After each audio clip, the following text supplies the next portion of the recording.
क्रिस्त में अति प्रिय माता पिताओं, भाइयों बहनों एवं बच्चों,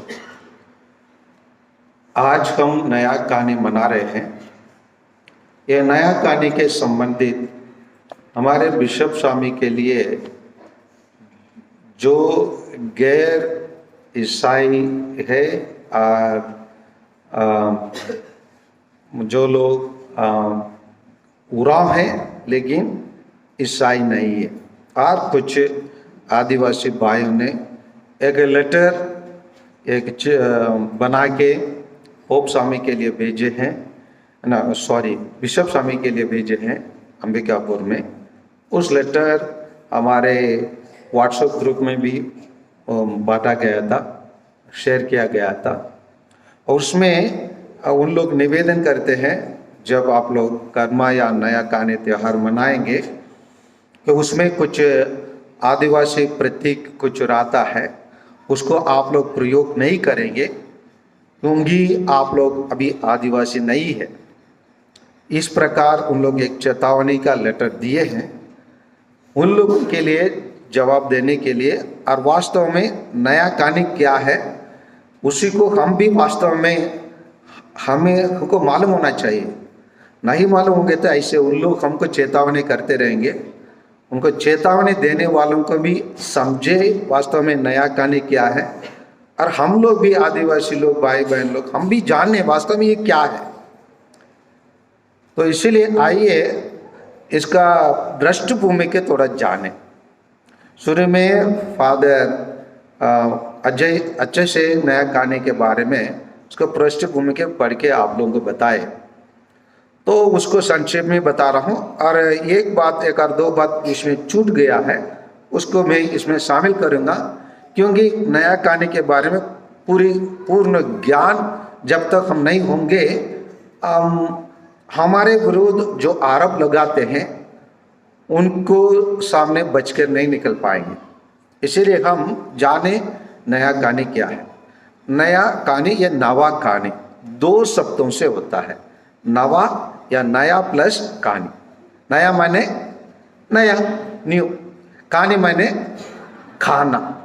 सो नया चीज को खाना, एक नया चीज को खाने का प्रथा या रीति रिवाज बहुत वर्षों के पहले शुरू हुआ है। कैसे शुरू हुआ? राजाओं के काल में, उन दिनों में एकमात्र बहुत बड़ा उद्योग, जो हम इंग्लिश में कहेंगे तो इंडस्ट्री, एक ही था। जैसे इन दिनों में बहुत सारा उद्योग होता है, लेकिन उन दिनों में वर्षों के पहले, 1000-2000 वर्षों के पहले एकमात्र उद्योग था। कौन सा उद्योग था? ये नया कहानी मनाने वाले बोल नहीं पाते, इसीलिए मार खाते हैं आप लोग, है ना। कृषि, है ना, कृषि उद्योग, है ना। यही एकमात्र इंडस्ट्री था। एकमात्र इंडस्ट्री को जारी रखने के लिए राजा लोग बताए कि लोग कैसे एकत्र आए, एक साथ इस उद्योग आगे बढ़ाए, इसमें रुचि ले और इसको बढ़ाए। इसीलिए उन लोग ऐसे एक त्योहार को आविष्कार किया जहां लोग जो जिससे खेती होता है उसी को हम सम्मान कर सके, उसको हम आदर दे सके।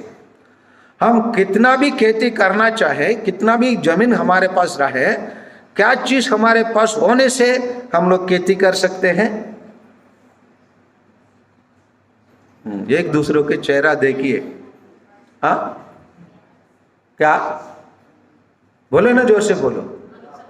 हाँ हाँ, अरे बोलिए, स्पष्ट से बताइए। अरे हवा पानी भी है, खेत भी है, सब कुछ है, जो हल भी है, आदमी भी है, लेकिन क्या चीज खेती से रिलेटेड चीज हमारे हाथ में होना है? हाँ, बीज। इसीलिए मार खाते हैं, है ना। जब तक बीज ना हो हमारे हाथ में, हम खेती नहीं कर सकते। ये इस बीज को या सीड को प्रदान करने वाला कौन है? ईश्वर। अन्य कोई इसको प्रदान नहीं कर सकता है। मोबाइल में इसका जानकारी मिल सकता है, लेकिन मोबाइल का हम प्रॉपर्टी के रूप में रख सकते हैं क्या? नहीं, केवल बीज, ये बीज को देने वाला ईश्वर। एक बीज से कहा जाता है, एक बीज को हम बोएंगे तो कम से कम एक बीज से 20 दान, ये अधिकतम 100 दान भी दे सकता है। एक बीज, एक दान को आप बोएंगे, उसी से 100 दान निकलेंगे। तो इसी को प्रदान करने वाला ईश्वर है।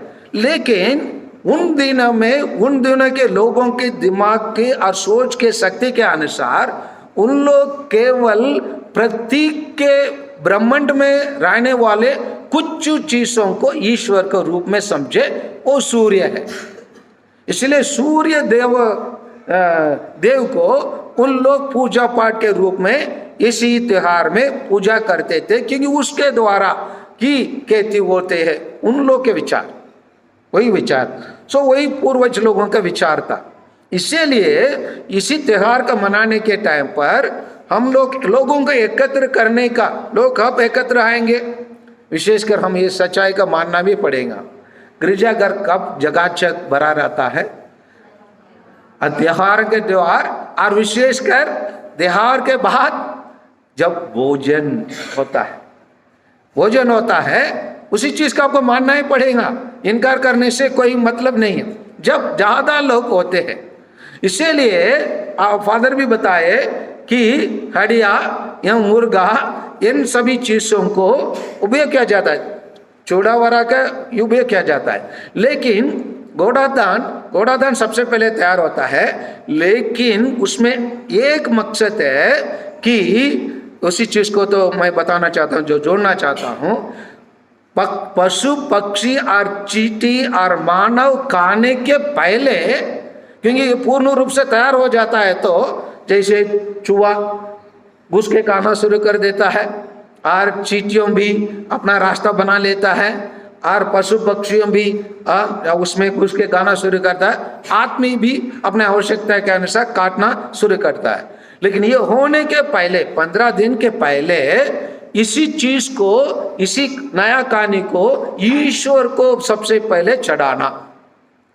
समझ में आ रहे ना? सबसे पहले चढ़ाना इसी चीज को एक त्योहार के रूप में, नया कहानी के रूप में, ये सभी क्षेत्र में, सभी दुनिया के कोने कोने में इस त्योहार मनाया जाता है।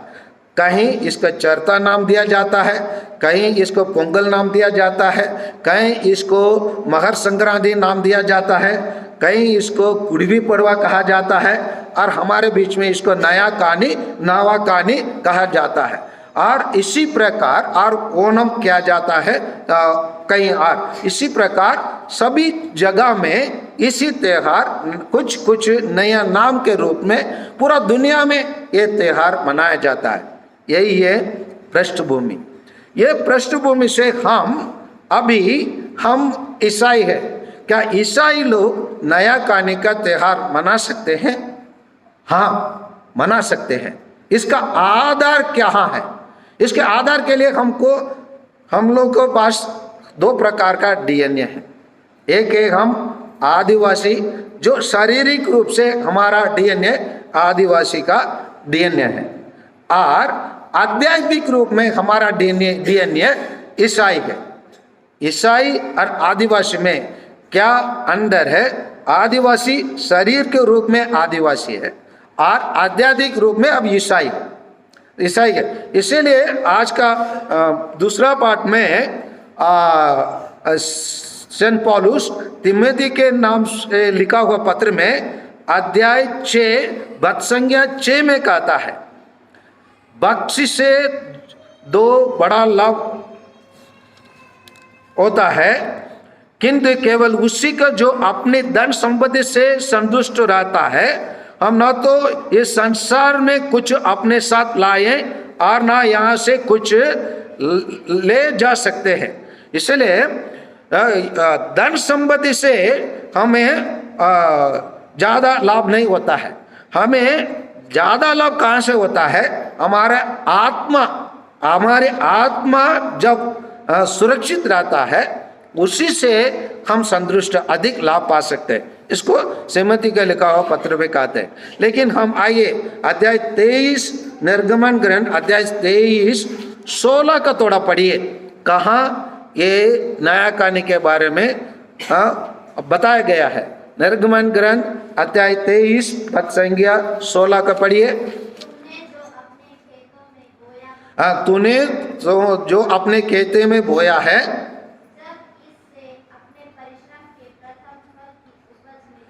जब उसका प्रथम फल का उपज मिले,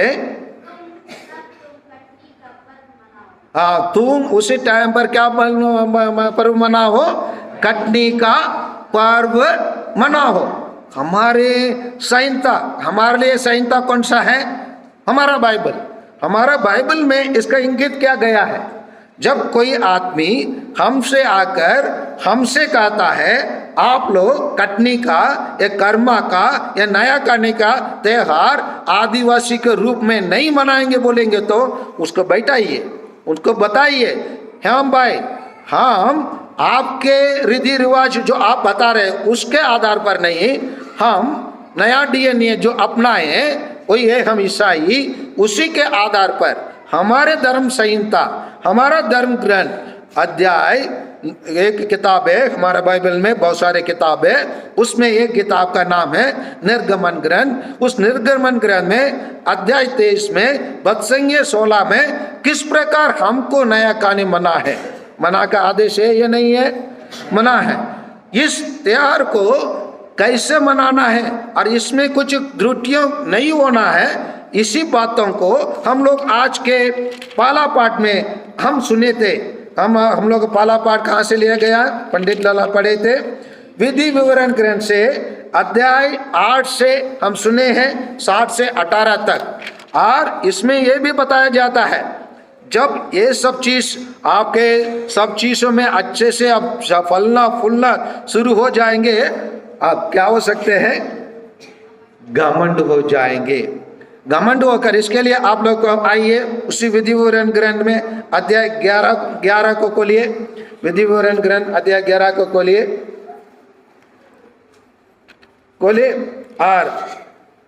और उसमें आइए अध्याय 17 का पढ़िए। 17 का पढ़िए। ऐसा करेंगे, ऐसा करेंगे घमंड होकर तब ईश्वर को भूल जाएंगे और अन्य देवताओं के पीछे चल जाएंगे, तो प्रभु का कोप बढ़ के उठेगा। और आगे पढ़िए। वह आपका क्या करेगा? आकाश का द्वार बंद करेगा। बंद होने से क्या नहीं मिलेंगे? हमें वर्षा नहीं होंगे और तुम्हारे लिए वर्षा नहीं होंगे। और आगे बढ़िए। वो नहीं होंगे। और भूमि क्या नहीं पैदा करेंगे? फसल पैदा नहीं करेंगे। इस प्रकार वह रमणीय देश क्या हो जाएगा? नष्ट हो जाएगा, जैसे प्रभु तुमको देने वाला है। ये देश एक मधु से, खनिज से, दूतों से भरा वाला देश है। लेकिन ये देश कैसे रहता है? ये देश 11 को पढ़िए। इसी में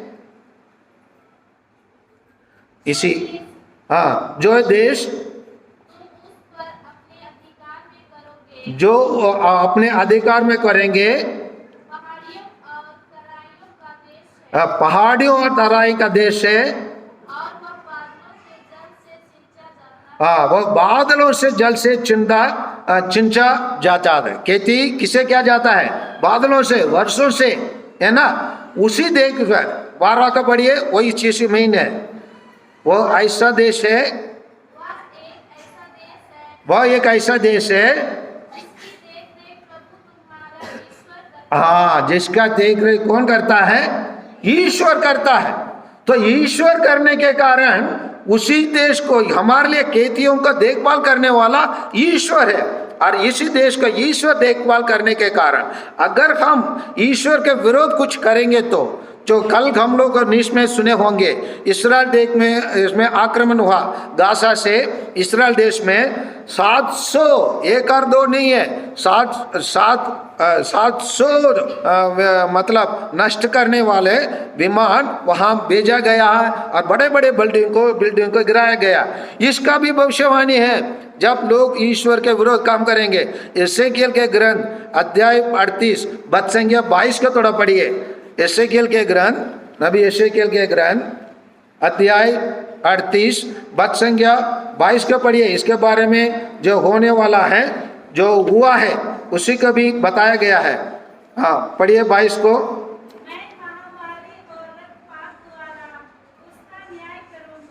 हाँ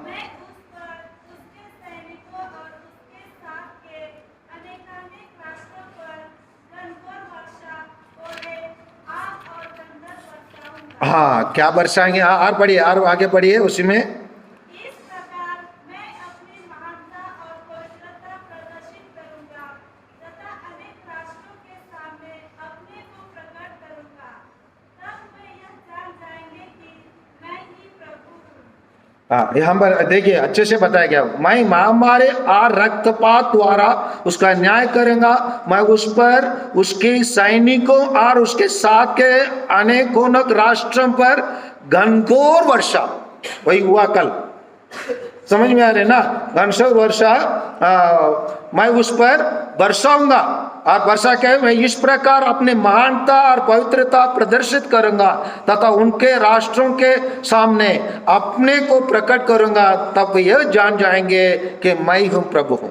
ये कल की घटना का बता रहा हूं, कल जो इस्राएल में हुआ। और इस्राएल लोग, जब इस्राएल आज तक इस्राएल लोग प्रभु यीशु को मुक्तिदाता के रूप में नहीं मानते, ये सबसे बड़ा उनका कमजोरी है और बहुत बड़ा पाप है।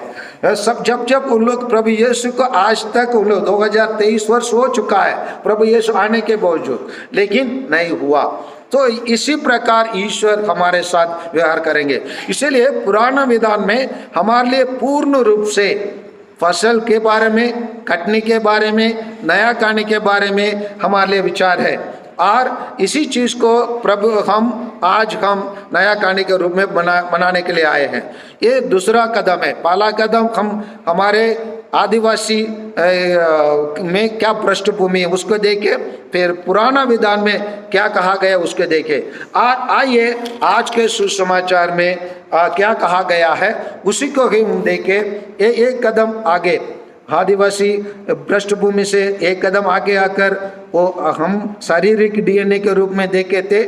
उसके बाद हम लोग ईसाई डीएनए के रूप में हमारा मूल आधार को देखे। आधार के देखने के बाद आज हम लोग, जैसे पौलुस बताते हैं, हम लोग आध्यात्मिक रूप से हमको लाभ होना चाहिए।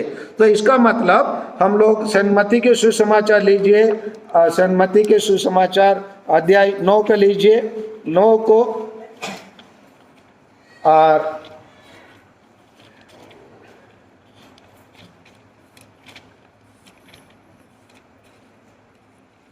और उसमें ईश्वर क्या कहता है, अध्याय में प्रभु यीशु कहता है,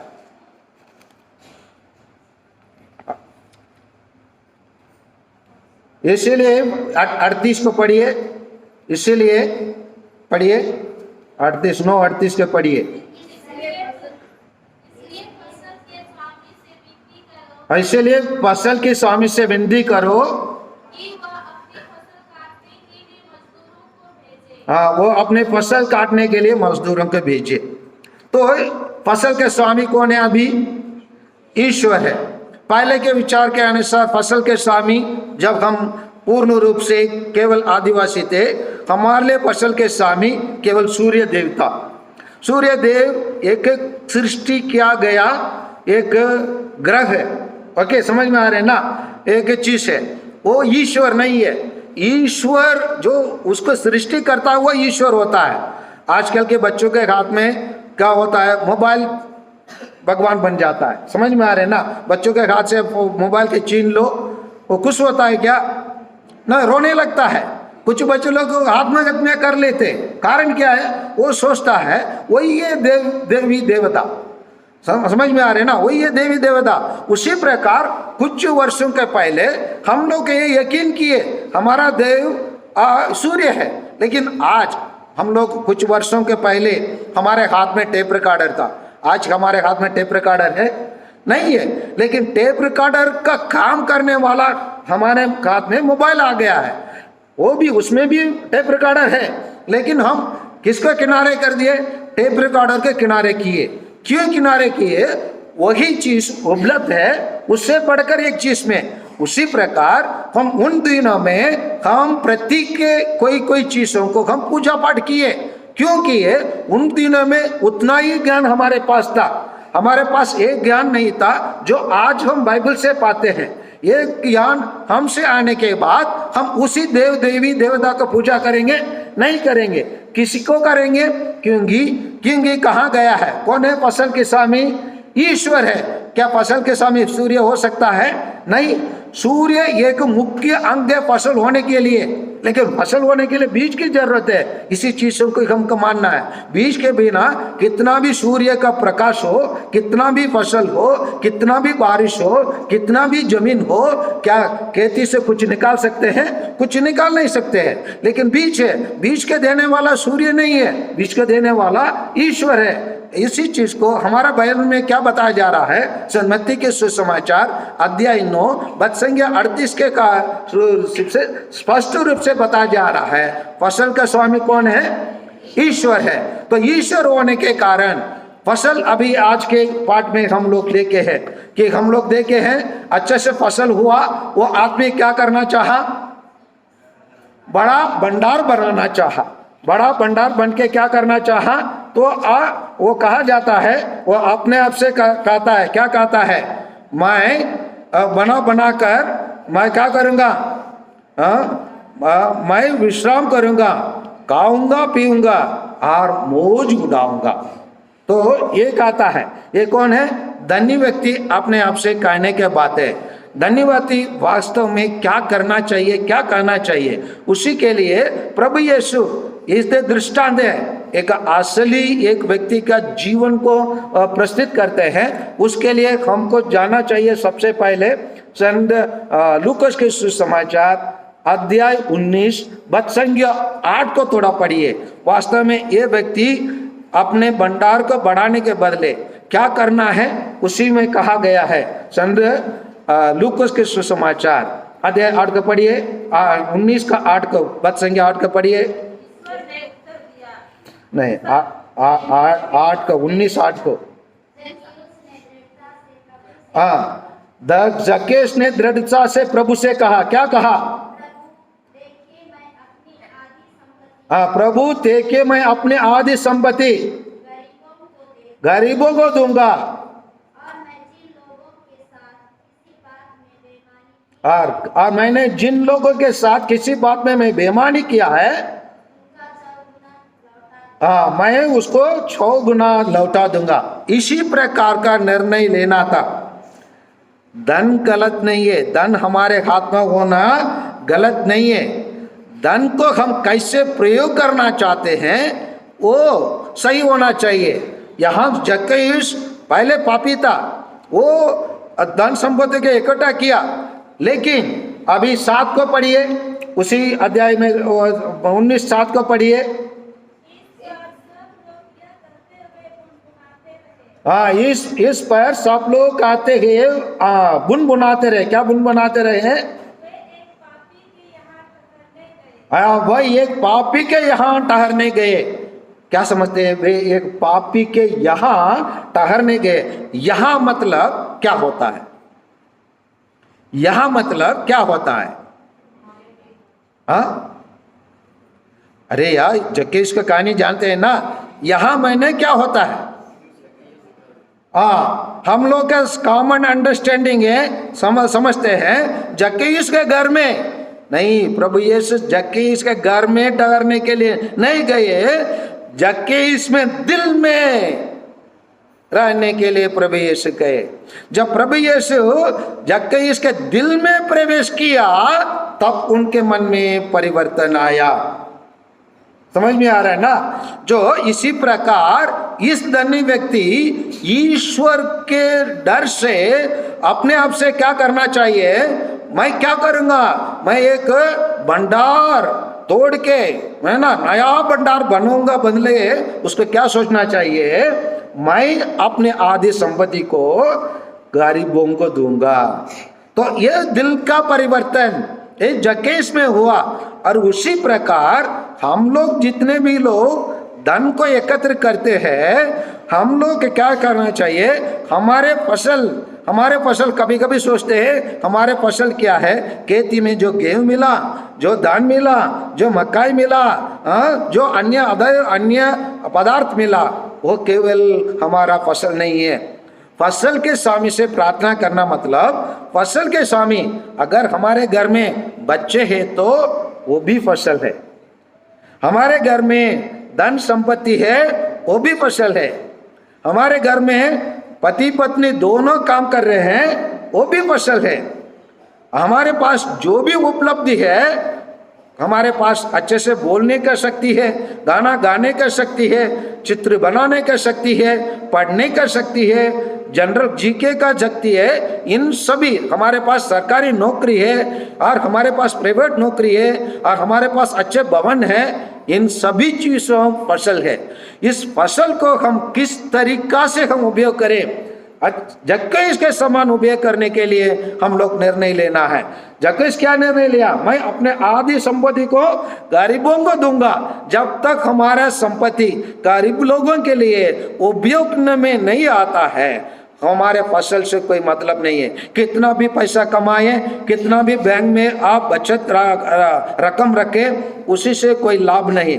ईश्वर क्या देखता है, हमारी आत्मा की फसल को। इसलिए प्रभु यीशु कहता है, क्या कहता है 19:38 में, मजदूर तोड़े है ना, मजदूर की जरूरत है। मजदूर कौन है, आप और मैं, हम लोग क्रिश्चियन डीएनए के अनुसार इसी प्रकार हमको काम करने के जरूरत है। इसीलिए प्रभु यीशु 9 में कहते हैं, 9 में प्रभु यीशु क्या कहते हैं जकेश के बारे में, पढ़िए 19:9 में। ईसा ने उससे कहा, आज इस घर में मुक्ति का आगमन हुआ है, क्योंकि यह भी इब्राहिम का बेटा है। यहाँ देखिए ना, लिंग कहाँ जा रहा है, पुराना विधान में जा रहा है। पुराना विधान और नया विधान का ईश्वर जोड़ रहा है, तो इसके द्वारा एक नया त्योहार है ना, नया खाने के द्वारा, नवा खाने के द्वारा ईश्वर चाहता है हम भले आदिवासी क्या डीएनए हमसे है वो शारीरिक रूप में है, लेकिन आध्यात्मिक डीएनए हमारे पास है वो ईसाई के रूप में है। ईसाई के रूप में कैसे होता है, जब प्रभु यीशु ने वहां ठहरने आए, कहां ठहरने आए, हमारे घर में नहीं, हमारे दिलों में, हमारे मनों में ईश्वर ठहरने के लिए आते हैं। वहां पर भी एक नया कहानी का, नया फसल का कटनी होता है। वो हमारे आत्माओं को ईश्वर चाहता है कि पूर्ण रूप से हम अपने आत्माओं को बचाए। इसलिए प्रभु यीशु ने कहा, क्या लाभ होता है अगर कोई व्यक्ति अपने आत्मा को खोए और पूरा दुनिया को अपनाए। पूरा दुनिया को अपना कर कोई भी व्यक्ति कुछ भी शारीरिक डीएनए से कोई लाभ नहीं है। हमारे लिए कुछ लाभ है तो क्या लाभ है, आध्यात्मिक चीजों से हमारी ईसाई जीवन से लाभ है। इसीलिए प्रभु यीशु यहाँ ठहरने आया। किसके यहाँ ठहरने आया, पापी जक्कईस के जीवन में ठहरने में आया। उसके घर में नहीं, उसके दिल में प्रवेश किया। उसमें दिल में प्रवेश करने के कारण ईश्वर यही चाहता है हम अपने आत्मा का फसल करें, नया कटनी का रूप में अपने आत्मा को काटें, आत्मा को काटकर ईश्वर के चरणों में अर्पित करें। जिस प्रकार हम नया कहानी को यूं क्यों मनाते हैं, पशु पक्षी चींटियां जानवर आदमी खाने के पहले हम अपने नया खाने का फसल को हम ईश्वर के लिए चढ़ाते हैं। उसी प्रकार हमारे आध्यात्मिक आत्मा को दुनिया के पाप, दुनिया के धन दौलत, दुनिया की नया आविष्कारों हमारे आत्माओं को दिमाग जैसे खाने के पहले उसको किसको चढ़ाएं?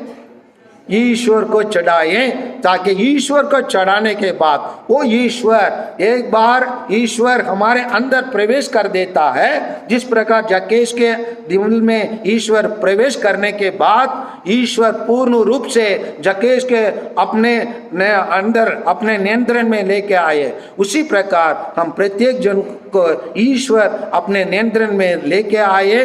क्योंकि कहा गया है सेंट मत्ती के सुसमाचार अध्याय 9:38 में, फसल का स्वामी ईश्वर है, वो हमारे दिलों को फसल काटना चाहता है। इसलिए ईश्वर के लिए हम अपने दिल को फसल के रूप में, नया काटने के रूप में, नया फसल के रूप में, नया खाने के रूप में अर्पित करें। आमीन।